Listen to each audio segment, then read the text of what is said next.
Amandemba, Amandemba, eh. Amandemba, Amandemba, eh. Amandemba, Amandemba, eh. Tep Sej Balok. C'est Matawi. Donc, merci une fois de plus de vous prêter à ce petit jeu de questions-réponses. C'est moi qui vous remercie de me solliciter chaque fois que besoin se pose. Merci en tout cas d'apporter de la lumière à toutes les questions que se posent nos téléspectateurs sur la chaîne Kepri TV, une chaîne qui s'est donnée pour mission d'apporter la lumière vraie sur des questions propres à l'Afrique. Donc aujourd'hui, nous allons parler d'une thématique tout à fait particulière, la vie et la mort. Donc on va commencer par la vie.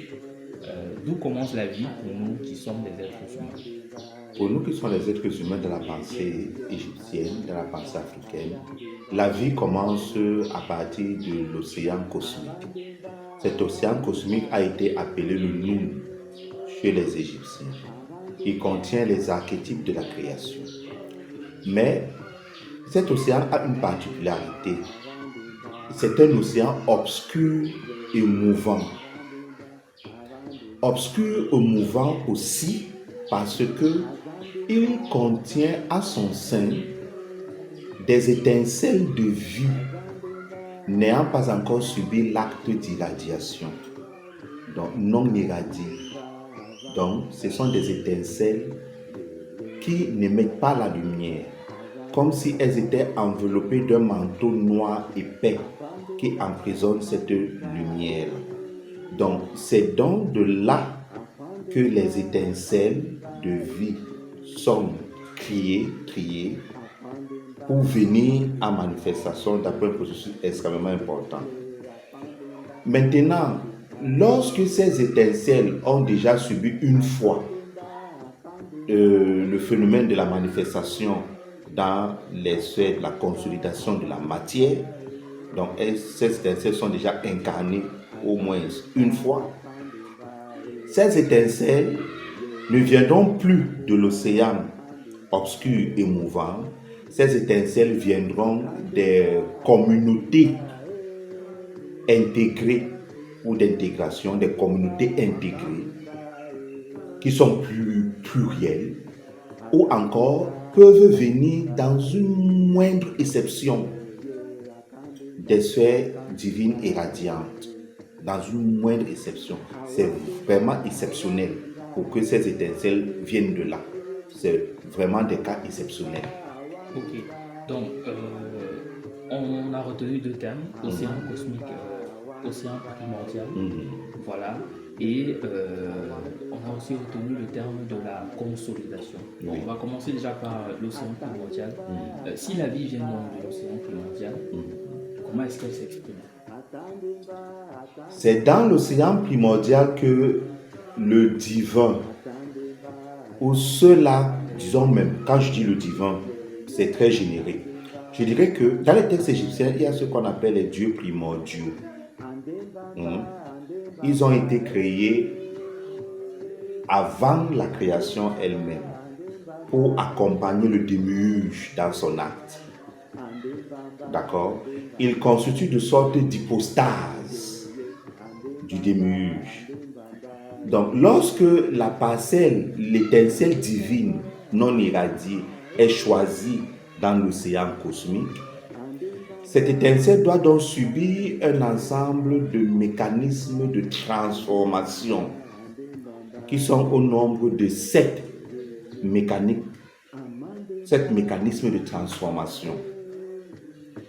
D'après un sens circulatoire identique à la spirale. Vous voyez les affaires de Bogbasson. Vous voyez ça? Elle dit, il a tellement parlé de spirale, on était prêt à lui dire qu'il était fou. Mais parce qu'on n'a pas la profondeur d'esprit nécessaire pour saisir ce qu'il veut nous communiquer, on ne l'a pas écouté. Mais le mouvement de transmutation de cette étincelle divine est assimilable à une spirale. Mais avec la particularité que elle n'éjecte pas l'aide de la circumnavigation, elle quitte du centre pour amener l'être au centre, pour qu'elle entame le processus d'incarnation. Ok. Donc, c'est vrai que là, on a parlé de beaucoup de choses à la fois. Ah ouais. On a parlé le fait que l'être s'exprime arrive sur la manifestation, donc sur le plan physique, Oui. à travers un processus, une mécanique qui suit 7 étapes progressives. Oui. Et, Donc, et quand il est pris dans l'océan primordial, il passe donc par cette mécanique de 7, revient encore au centre. Et c'est à partir de ce moment-là qu'il doit maintenant entamer la descente vers la matière. ok. Donc c'est à ce moment-là que l'être est dans le plan physique. Oui, quand il entame la descente, oui. Ok. Donc maintenant, une fois qu'il est sur le plan physique, quelle est sa mission? Qu'est-ce qu'il vient faire sur le plan physique? La mission générale, c'est montrer à Demba, la source primordiale, qu'on mérite son état divin. Je vais vous expliquer. Le démiurge lui-même vient de cet océan cosmique où il y a des parcelles de vie non irradiées. Il n'est que l'une parmi les parcelles de vie infinies qu'il y a dans cet océan. C'est la première à avoir pris conscience d'elle-même et à éclore hors de l'océan. La vie a commencé. Mais cette parcelle de vie ne pouvait pas vivre hors de l'océan cosmique étant seule. Elle a donc eu l'amabilité de dire que je vais amener à l'existence, cela veut dire par un acte d'irradiation de ces parcelles divines, je les amène à s'exprimer, donc à venir à l'existence, pour leur donner la possibilité de bénéficier de l'état divin que j'ai découvert. Je suis Dieu, je me déploie. Mais si la parcelle divine irradiée arrive à manifestation, nous aurons 2 dieux. Et ça peut être la catastrophe. Est-ce que vous comprenez? Pour que la création, telle que la première étincelle de vie l'a conçue, pensée, reste toujours stable et ne soit point perturbée, elle a eu le génie de penser que les parcelles divines qui doivent être irradiées doivent montrer qu'elles ont mérité, puisque ce n'est pas d'elles-mêmes qu'elles sont venues à l'existence. C'est grâce à son action. Donc, montrez donc que vous méritez l'état divin que je vous ai accordé, puisque vous n'êtes pas venu de vous-même à manifestation. Et pour le montrer, descendez dans la matière. Vous voyez, qui est à peu près semblable au manteau obscur qui vous entourait et qui ne permettait pas à votre lumière intérieure de se dégager en tant qu'être divin. Descendez dans la matière et faites la preuve que vous pouvez retrouver le chemin vous-même. On ne vous demande pas de retrouver le chemin dans l'océan cosmique parce que vous êtes dans un état inconscient. On vous amène à la conscience, on vous envoie dans la matière et on dit montrez la preuve que vous pouvez retrouver le chemin de la divinité. Et une fois donc que vous montrez dans cette preuve par une élection ascendante, vous êtes donc censé revenir, donc fusionner en lui. Et quand vous fusionnez en lui, il ne reste qu'un seul Dieu. Le démiurge et vous faites un. Ainsi, la création peut continuer. Elle ne peut pas être perturbée par 2 dieux qui crient. Wow. C'est un autre niveau d'intelligence que Ndemba, celui de qui nous possédons et vers qui nous convergeons après la vie terrestre, a imaginé. Et vous n'avez pas idée des mécaniques qu'il a mis sur pied pour que cette entreprise-là soit la plus excellente qui soit. Wow. On voit là une mécanique savamment pensée. Donc si on veut faire le résumé, l'étincelle est prise dans l'océan de vie primordiale, Oui. sans lumière. Oui. Le premier à s'être irradié la puise, l'irradie, Oui. et par un processus, une mécanique de 7 étapes, la prépare pour la renvoyer sur la terre afin qu'elle fasse la preuve de sa divinité. Et une fois dans la matérialité, J'imagine qu'il s'agit de la Terre. Oui, la Terre, ou bien un autre monde. La Terre n'est pas seulement le seul monde, il y a des mondes et des mondes. Ok, mais un monde matériel. Bon, parlons par exemple de la Terre, oui. Ok, la Terre. L'étincelle en question qui est sur la Terre doit donc faire la preuve parce qu'elle est devenue consciente, mais dans un environnement qui est similaire à l'océan cosmique primordial, donc rempli de l'odeur. De l'odeur, exactement. Elle doit donc faire la preuve de sa divinité et revenir fusionner avec le divin. Et comme ça, on aura toujours un Dieu qui crée. Mais en son sein, tous les autres dieux sont censés venir fusionner et ne former que un. Donc, même si toutes les étincelles de vie de l'océan cosmique arrivaient à fusionner avec lui, Dieu serait toujours Dieu. La création, les lois, les principes ne seraient point perturbés. Il serait toujours lui-même. Du génie, du pur génie. Donc là, on a parlé de la mécanique de la vie et de la mission de l'être qui parvient à la vie. Donc, il a été animé à la vie et il doit donc faire la preuve de cette vie et retourner fusionner avec le divin. Maintenant, il y a la notion de mort. Commençons déjà par la définition. C'est quoi la mort? Voilà, on peut avoir plusieurs appréhensions de ce que c'est que la mort. C'est la fin de séjour dans le monde de la consultation de la matière et une amplification qui permet à l'étincelle qui était prisonnière d'entamer l'acte d'élévation. Et cet acte d'élévation passe par un processus d'équilibre des 4 éléments. Donc, je vous ai parlé des ancêtres. Je vous ai dit qu'ils sont des êtres en processus de divination. Donc, leur particularité, c'est que l'eau, la terre, l'air, le feu, ils sont parvenus à l'équilibre de ces 4. Et ils entament donc le processus de divination. C'est le niveau de base. C'est quoi son ancêtre? Mais ceux-là qui ne sont pas arrivés à ce niveau, vous les appelez abusivement ancêtres. Ils ne sont pas ancêtres, ils sont des êtres qui sont comme ça dans l'astral. Pas forcément qu'ils ne sont pas à un endroit précis, ils peuvent être dans une sphère d'intégration, mais ne sont pas des ancêtres. Mais vous les mélangez tous, vous les appelez ancêtres. L'ancêtre a réussi l'équilibre de ces 4 éléments en lui. Soit de par l'initiation reçue, le travail initiatique fait, il est parvenu à cela, soit les hommes ayant vu son engagement à améliorer leur quotidien pour le remercier, l'élèvent à travers un rite à ce niveau-là. À partir de ce moment-là, 2 rites s'ouvrent à nous. Un rite de la transmutation de l'air à travers les fleuves. Ce rite aboutit indubitablement à l'intégration dans une sphère. Et l'autre rite est un rite de transmutation de l'air à travers des états divins. Et il aboutit à faire de cet être qui a vécu sur la terre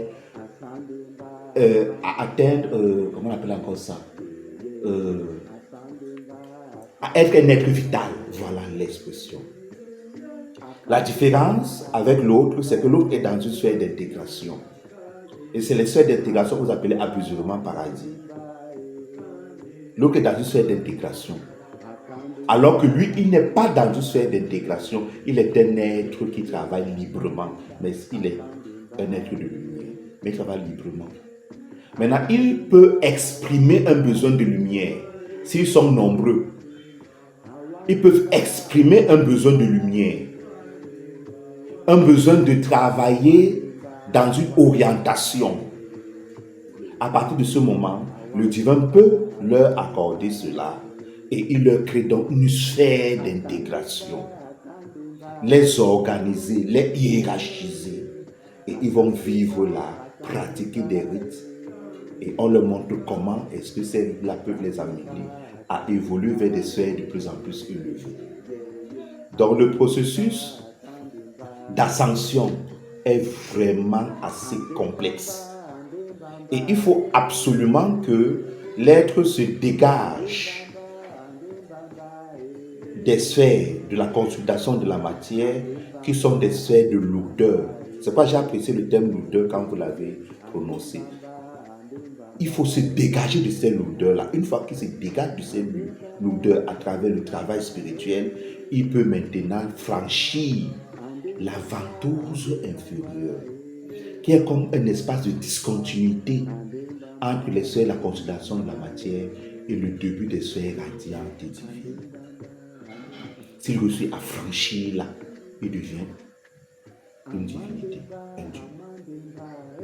Ok, donc on doit retenir donc que la mort ici, telle que vous l'avez définie, c'est simplement le fait pour l'être de quitter l'espace physique. Oui. Et de continuer son chemin dans son chemin. Il continue la vie dans d'autres dimensions. Oui. Oui. D'autres appellent même ça le transit, comme si c'était un voyage. Ok. Donc maintenant qu'on a défini la mort, quelle est donc la signification que vous donnez à la mort pour un être? C'est le retour à la source. Le retour à la source. Pas de façon ponctuelle, tu meurs, tu retournes à la source. Mais tu te libères des pesanteurs de la matière et si tu as suffisamment travaillé, tu as l'espoir de te lever et de faire l'expérience de ce que c'est que la promotion ontologique. C'est quelque chose de merveilleux. De traverser des stades et des stades, pour te situer au stade correspondant au niveau énergétique que vous avez dégagé de par votre travail initiatique. Ou bien, on peut encore dire, pour bien parler, pour vous situer au stade qui correspond à votre niveau de transmutation de la lumière. Transmutation interne de la lumière. Ok. Donc là, on a parlé de la vie et on a parlé de la mort. Et on a vu que la vie, c'était donc le fait de parvenir à l'existence, ou alors le fait de recevoir la lumière du premier à s'être irradié. Et cette vie, l'aboutissement de cette vie, donc, c'était de parvenir à la manifestation. Et pour cela, il y a une mécanique de cette étape qui prépare l'être avant qu'il soit envoyé dans un espace de manifestation, un espace physique. Exactement. Et une fois parvenu à cet espace, l'être a la mission de faire la preuve, ou alors de démontrer qu'il mérite l'état divin et qu'il peut retrouver la source. Et donc dans ce parcours, il peut survenir la mort. Et donc la mort à ce niveau, c'est simplement son passage ou alors le fait pour lui de quitter l'espace physique et continuer sa mission dans les autres espaces. Oui. Donc la question que je m'en vais donc poser là, c'est quelle est donc, j'ai envie de dire, puisqu'il est possible de faire cette promotion sans passer par l'espace physique qui est la Terre, je veux dire, quelle est la nécessité de faire donc des réincarnations? Parce que l'être peut venir, il descend, la mort survient, il continue son chemin dans les autres espaces, il n'a plus besoin de revenir. Voilà, je vous prends un cas. Vous avez vécu sur la Terre, une fois la mort survenue, vous vous êtes élevé dans les sphères de la consolidation de la matière. D'accord? Mais pour quitter d'un stade à un autre, ça va vous prendre tellement de temps. Le raccourci que vous avez, c'est de revenir sur la Terre. Et c'est là où on parle de réincarnation. Vous revenez pour faire une expérience à nouveau avec l'espoir que le nouveau stade de transmutation que vous aurez peut vous projeter à un niveau plus élevé que le stade où vous êtes. Donc, la réincarnation se justifie par le fait que les hommes veulent se lever de plus en plus haut. Mais être de l'autre côté et travailler, ça peut prendre du temps. Il y en a qui acceptent de rester là-bas et travailler. Tôt ou tard, ils savent qu'ils vont arriver. Il y en a d'autres qui disent que ça me prend trop de temps, je m'en vais m'essayer sur la terre pour recommencer. Et une fois qu'il vient, il recommence. C'est dans le but que, une fois la mort survenue, qu'il soit projeté au niveau qui était supérieur à son niveau antérieur. Il a avancé, donc il a marqué un pas en avant dans ce long chemin qui doit le conduire à la source. Ok. Donc on peut dire que la Terre, c'est dans l'espace idéal. La Terre, c'est l'espace idéal pour connaître la promotion ontologique ou pour connaître l'ascension. Parce que sur la Terre, il y a l'énergie de propulsion. Je me corrige. Quand je dis sur la Terre, il y a l'énergie de propulsion, c'est acceptable. Mais pour bien dire, dans la Terre, il y a l'énergie de propulsion. Et c'est ça qu'en s'incarnant, on a espoir de maîtriser le travail de cette énergie. Parce que le moment venu, c'est elle qui gère la propulsion. Et c'est elle qui doit nous projeter. C'est l'énergie qui se situe au centre de la Terre. Ok.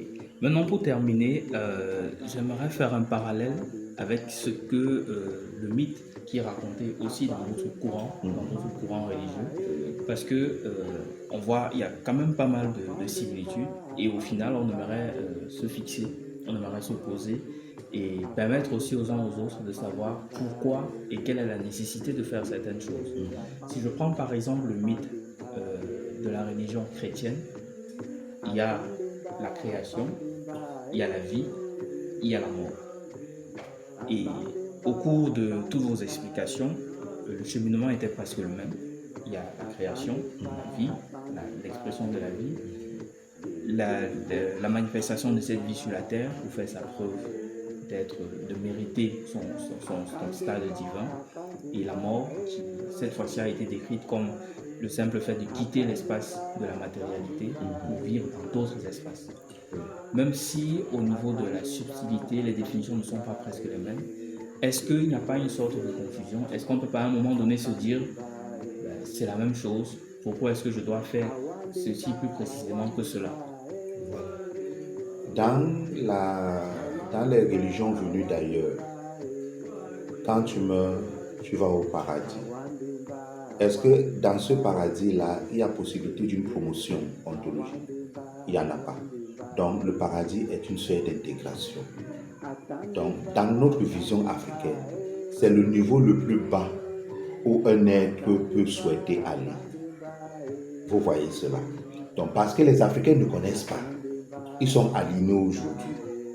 Pour moi, c'est l'endroit le plus bas qu'une âme, entre guillemets, puisse souhaiter aller. Alors que, quand vous traversez les sphères d'intégration, les espaces parce que les sphères d'intégration se situent au niveau des espaces de vie, de la consolidation de la matière. Donc ce n'est pas très évolué. Et ce sont même les espaces primaires. Vous voyez cela. Donc, aucune importance. Je le dis par rapport aux sphères radiantes et divines, donc aucune importance. Arriver au moins dans ce processus-là, au premier niveau, des espaces de vie et de la consolidation de la matière, arriver au deuxième niveau, arriver au troisième niveau. C'est très intéressant. C'est très intéressant par rapport aux sphères d'intégration. Vous voyez cela. Donc il n'y a pas dans la vision de cette religion qu'on nous a apportée l'idée qu'on va quitter des stades de fusionnage avec le divin. Le divin est un être assis sur une chaise, une couronne sur la tête et un sceptre en main qui dicte ses quatre volontés. On aurait dit Hitler en Allemagne. Vous voyez cela? Personne ne part fusionner avec lui. Mais nous disons, on se lève pour fusionner avec lui, pour faire un avec lui. Parce qu'en lui, il y a tout et il est tout. Hors de lui, il n'y a rien. C'est pourquoi il s'appelle Atum. Il est la totalité et rien. En lui, il y a tout. Hors de lui, il n'y a rien. Ok. Merci en tout cas pour toutes ces précisions. On espère que pour ce qui concerne les concepts de la vie et de la mort, le plus grand nombre a été édifié. Oui. Et nous vous disons simplement merci et Merci. nous reviendrons bientôt avec de nouvelles questions. Merci beaucoup. Merci.